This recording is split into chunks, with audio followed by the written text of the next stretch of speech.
If someone has breast cancer, they begin to have circulating tumor cells that circulate in their blood through early metastatic events.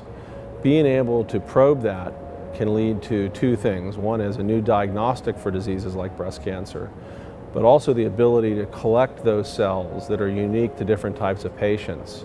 And we can use them because they're in live format to begin to study how they respond to different types of therapies. So it creates a new type of personalized medicine that currently doesn't exist today.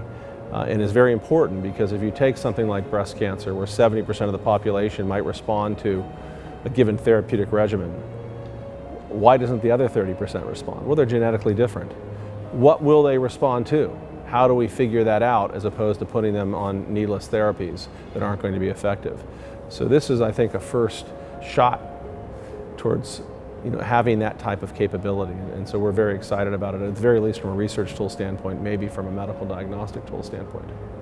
Here's how spherical nucleic acids work with respect to creating cancer vaccines. We know that these types of structures are taken up by cells, including immune cells, and they're internalized via a process called endocytosis.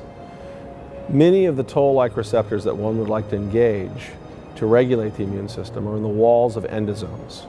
And so the spherical nucleic acids are exactly where they need to be to trigger an immune response.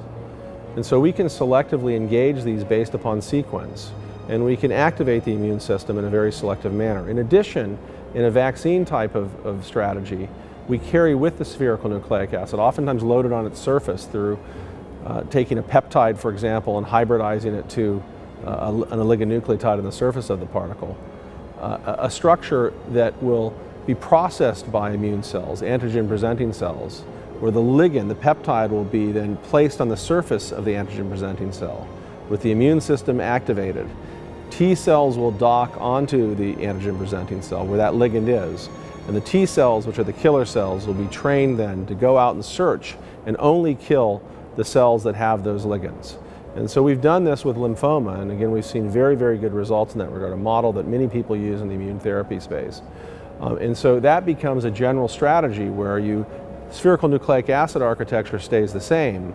You're tweaking, let's say, TLR9, but you change the ligand based upon the type of vaccine response that you want. And so we've been going down that path and collecting data, setting the stage for clinical trials.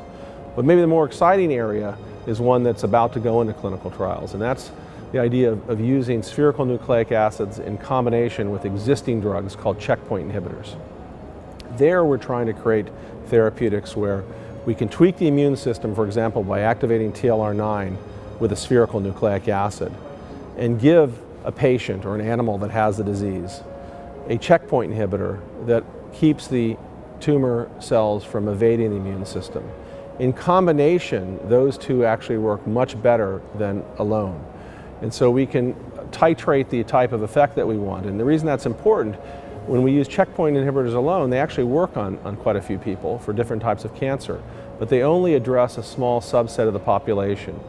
And one hypothesis is that the subset where they're not being effective, does not have an immune system that's inflamed enough for them to be effective. So this gives you the ability to have the best of both worlds and to create a combination type of approach that gives you efficacy and safety all in one.